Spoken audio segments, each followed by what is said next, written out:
Hey, and welcome to the Power of Women in Insurance podcast. I am excited today. Today, we're going to do something we've done a couple times, but it's a little bit different.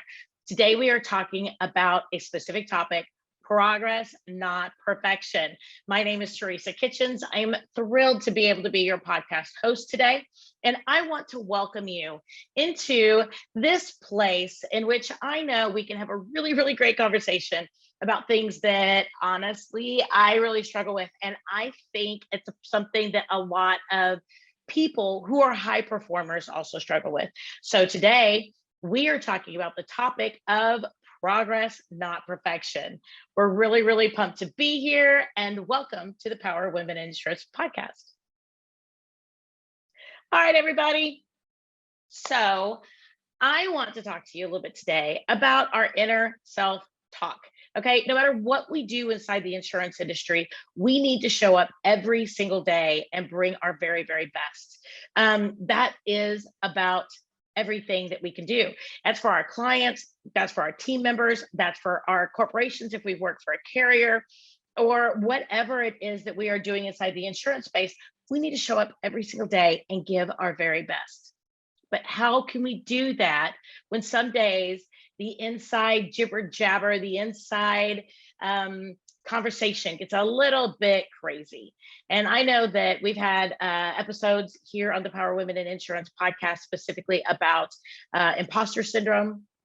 I've had episodes about being able to take it one day at a time and being able to have it all, just have it all at different times. We've talked about some tools for efficiency. But today, I really want to dig deep into those inner voices that keep us sometimes from reaching for that brass ring. The insurance industry is technically 63% women. But in the C-suites or in the management or in leadership, it is less than 15%. Why is that? A lot of times it's because we as women don't necessarily want to get outside of our comfort zone, right? We might have a little bit more of that thing where we got to take care of our kids and our family, 110% valid, 110%. We might not want to step outside and maybe say things, or we might not want to rock the boat with our ideas and our opinions. We might just want to take care of our clients. We might just really, really love them. But you know what? We can be that rock star team member, that rock star leader, no matter what part of the insurance industry that we're in. But really, it begins with being able to get outside of our head and being able to step up and be bold. And being bold, I used to think was kind of a bad word. I used to think that being bold meant something like cutting other people off, or being rude, or being overwhelming. And it's not. It does not have to be that way. Being bold can be being ourselves, being somebody who expresses a thought, an opinion. Being bold can be telling people thank you. Being bold can be stepping outside our comfort zone to encourage another team member on their own journey. Being bold just means getting outside of ourselves. That's really all it means. So whether or not that is a part of you being a team member or you being a leader, or all those things are leadership. And we need to realize that there are things that we do every single day that are leadership. We might not see ourselves as leaders. We might not want to see ourselves as leaders. But by being a mentor, by being a helpmeet, by being a person who is standing in the gap for our clients, someone who stands in the gap for our team members, people who stand in the gap for our fellow team, mates, that is leadership. That is making a difference in the world. And I know that for me, my inner chatty Cathy, my inner dialogue sometimes derails me from that. I think things like, oh, they don't really want to hear what I have to say, or I'm sure somebody else has probably already said this, and whatever I have to say is just a repeat. Or, I'm sure I didn't really understand the question correctly, because these people who are talking aren't necessarily talking my language, and I know that I have this other stuff going on in my head. So obviously I didn't understand. I don't know if you've ever had those feelings before or those thoughts before. And one of the things I realized is that, yeah, there's going to be a percentage of time that whenever I say, hey, I have this idea over here, somebody's going to go, oh, well, that really wasn't the conversation. And you know what? That's okay. There's probably going to be about 15, 20% of that time that somebody's going to say, maybe I didn't understand the question. But there's going to be 75 to 80% of the time that I might add something that maybe somebody else was afraid to say. Somebody else maybe had forgotten. Maybe somebody had not thought of it in that way. Sometimes I know that I can say something, and maybe my perspective or why I say it brings about a different perspective on that concept. I have a lot of people sometimes who tell me, oh, I didn't think about it that way. I'm a big story person. I love to tell people, well, this happened to me or this happened to a client. So this is what I learned. And a lot of people might sit back and go, oh, I didn't think it from that way, that perspective. And when we can open it up and share our thoughts, our goals, our dreams, we could be a part of the team that helps to spur the team that we're on forward. I love it when my team members tell me, hey, I was doing something this way, and I realized there's an extra button over here. Has anybody else ever noticed it? Because maybe we can make this more efficient by performing the task this way. I love that. I love that. Number one, it lets me know that I'm part of a team, that I'm part of a group. I'm not just this leader over here who has to be personally responsible for holding up the world, right? I mean, you know, the guy with the world on his back, right? And he's struggling and his knees are bent. I don't want to be that person. I want to be part of a community. I want to be part of the group that makes a decision. And I want people to say, you know what, that might be a lot right now. Like maybe that is a great opportunity down the road, but let's shelve it right now, push it off to the side, and let's come back to it in 30 days. Because every day in our jobs, we need to be moving forward, taking that next step. I tell my team all the time, baby steps. And baby steps to me means that today we're going to solve this one problem. And tomorrow we will encounter another challenge. And we might come back to a challenge we think we've already fixed and level that up again. And that's okay. That is a great opportunity. It's a great opportunity to grow. It's a great opportunity to bond and involve all of our team members. It's a great opportunity to show humility, that whether or not I'm a receptionist answering the phones, or a CSR, or a salesperson, or if I work for a corporation and I'm in underwriting, no matter what it is that I'm doing, I'm here to help baby step level everyone up. Because when we work as a team, we get better together. I don't know everything in the world. My team members do not know everything in the world, but they are brilliant in their own way. And I want friends, compadres, team members that help me every single day to level up. Whether or not that's through educations and certifications, whether or not it's with our systems or our structures, if it's with our production, lead generation, whatever it might be, every day we have an opportunity to be better. And we also need to take into consideration that some days, part of leveling up and being better means taking a break. It means taking the afternoon off and going to go see a movie, because when we come back tomorrow, maybe something new will be fiery in our souls. I love it when people go to float tanks and they do 10, 15, 30 minutes of just isolation. I love it when people tell me that they were in deep thought or meditation and a thought came to them. I love it when people tell me they were driving down the road and all of a sudden their brain went boop and they came up with an idea. I love that, because all of those are forms of chilling out, taking a break, thinking through a problem, and just letting your brain push the boundaries of what we're thinking and what we're chewing on, if that makes sense. I love taking that time Now, I'm the type of person, I mention it here on the podcast all the time, that I don't give myself enough credit to look back at what I've achieved. And I'm a big journaler. I love journaling. I don't do it as much as I should. Um, but journaling, especially whenever I get to those really hard times in life, is for me a lifeline. I need to journal. And part of the reason I need to journal is because I need to see my thoughts on paper.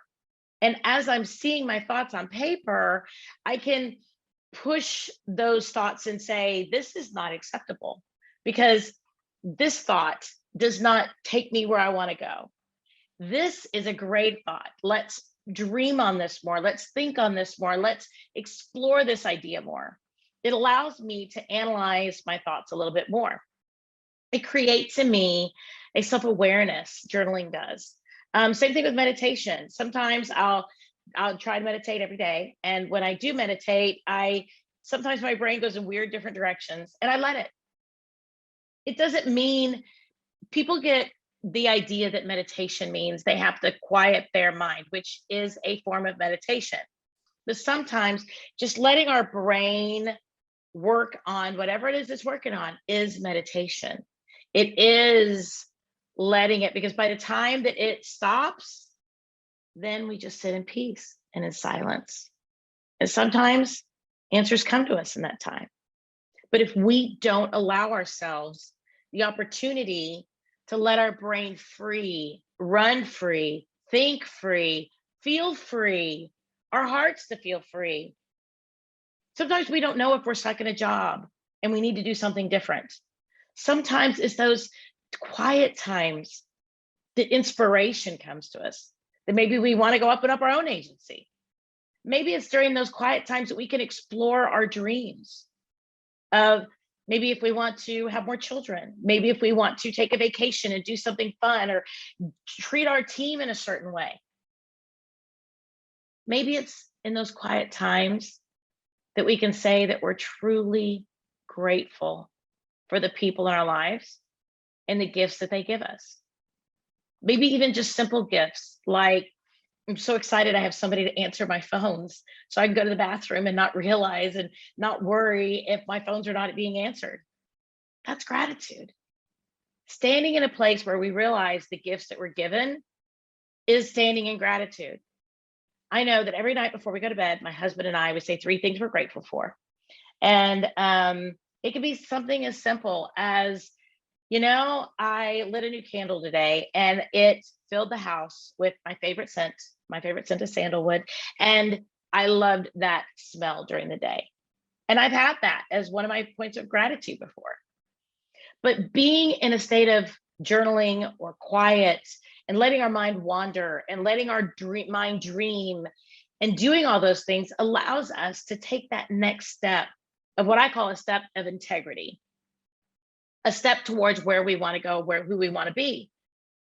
So just remember that when we voice our thoughts, when we voice our concerns maybe about something, when we voice our journey, when we voice our ideas, they can be things that inspire other people. And when we journal them, when we watch them, and when we cultivate them, they can be things that inspire us as well. Show us along our path, our next right step of integrity. But by taking that time to give ourselves credit, to look back, to listen to our thoughts, to read our thoughts if we journal, that helps us to know ourselves. And then whenever we open up that corner of ourselves to be able to share it with the world, that's being brave. That's being bold. That's sharing our light with other people so that we can help make the world a better place. Even if it's just cutting 2 seconds off of a process that's going to allow us to perform one process that we do 8 million times, and I do it in a way that maybe is a little bit more efficient than the person next to me, why not share that? Why not make the next person's day a little bit more efficient, right? Especially when we're sitting around either on a Zoom call or a board meeting or a meeting in which we're talking about our jobs. Why not talk about the things that we love about our jobs, the ways that maybe we can make our jobs easier, Maybe share our dreams, maybe share our dreams of being able to get maybe a certification. Because until we share that portion of ourselves, we're holding back. We're keeping other people from growing.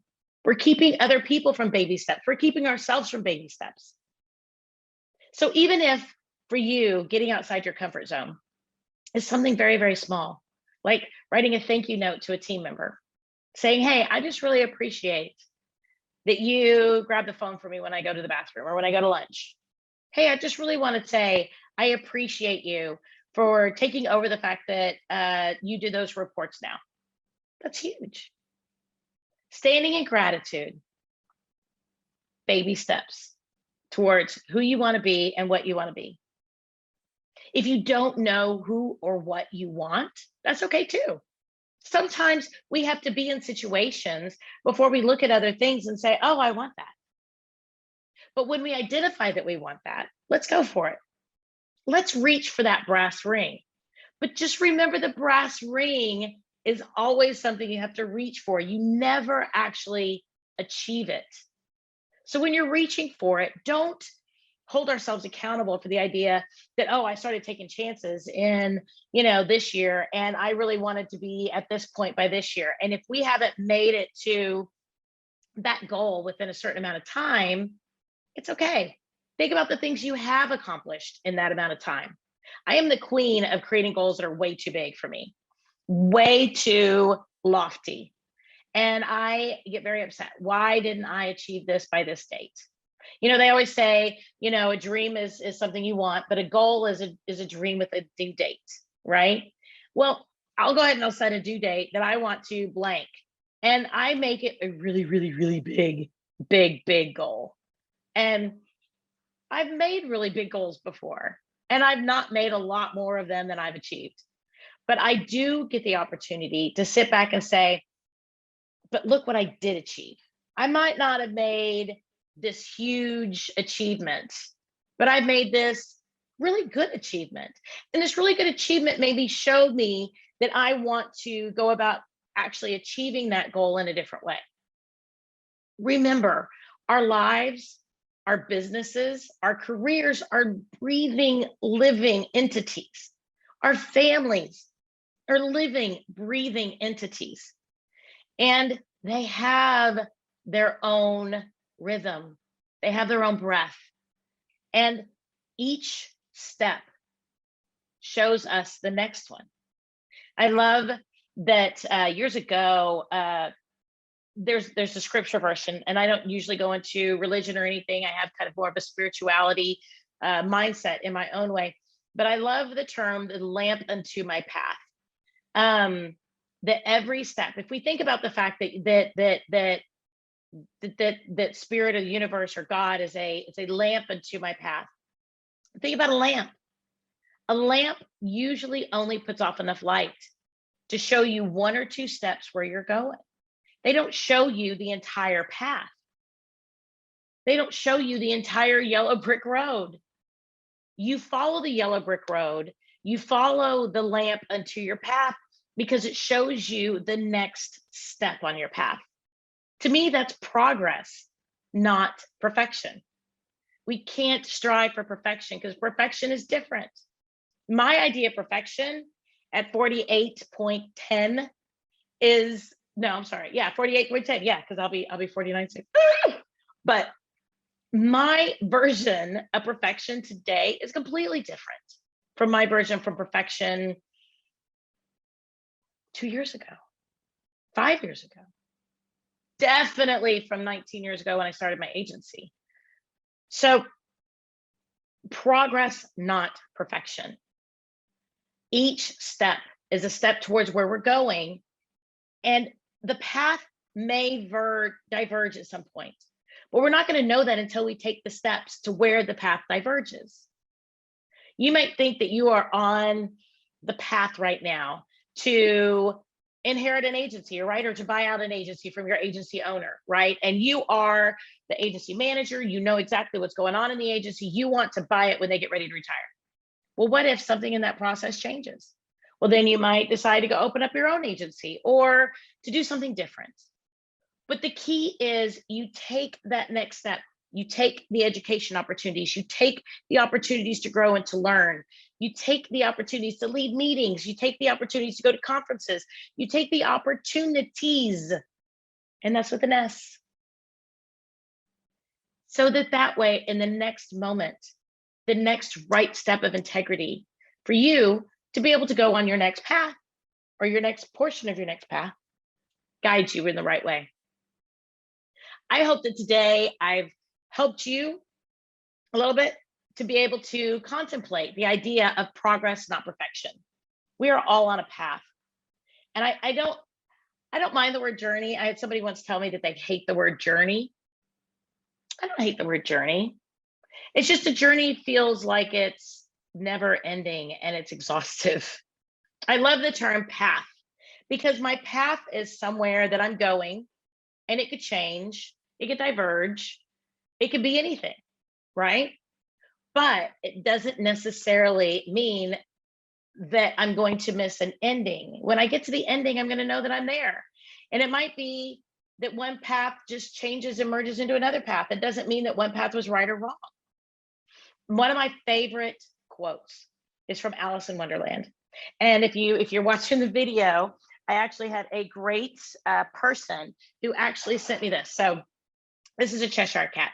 And if you're watching the video on YouTube, you notice I'm doing this podcast with no makeup on. I'm just kind of having fun today. But this is a Cheshire cat. And this was sent to me by someone who was in a conference I spoke at. And I said, my favorite quote is that the Cheshire cat asks Alice from Alice in Wonderland, where are you going? She says, I don't really know. And he says, actually, I think I'm doing this wrong. I think she asks the Cheshire cat, which way should I go? Which path should I take? Because they're at a crossroads in the path, right? And the Cheshire cat says, well, then where do you want to go? She says, I don't know where I want to go. He says, then it doesn't matter which path you take. If you don't know where you want to go, if you don't dream, then how do you know which path is your path, right? If you don't continue to dream, remember, we're not seeking perfection, we're seeking progress. Continue to dream every single day so that when you meet up with a Cheshire cat and he says, where do you want to go? You know where you want to go. And then you just take the next step or two in integrity for where your path is going. That could be anything with your career, with your family, with your finances, with your health, with your wellness. I'm on that health and wellness journey right now myself, trying to focus more on self-love, self-care, trying to make sure that I'm in a state of peace and I'm in a state of self-love. Because like I said earlier, I really, really struggle with not giving myself credit for where I've been, what I've accomplished. And I'm constantly judging myself, constantly. So I need to define my path so that whenever I get to that crossroads, I know what's in the right next step of integrity for me. But I also know that if my path changes, I'm okay with that. I'm all right with that. Because I know that I'm safe because I'm on my path. Remember, ladies and gentlemen out there, the power of people in the world, the power of women in insurance. Remember, progress, not perfection. My name is Teresa Kitchens. I am your host every single Wednesday of the Power of Women in Insurance podcast. And I am thrilled to be able to talk to women throughout all aspects of the insurance world to help them tell their story, to help inspire others, to help bring you practical tools that have helped them, helped me, and helped others along this path of progress, not perfection, as we build our careers and we're an inspiration to the world because we are a part of this big, wide world. We're a part of this big, wide industry, and we make a difference because of what we bring to the table each and every day. Thank you so much for joining me this week, and I will talk to you next Wednesday for another amazing episode of the Power Women in Insurance podcast. Everybody, have a great week.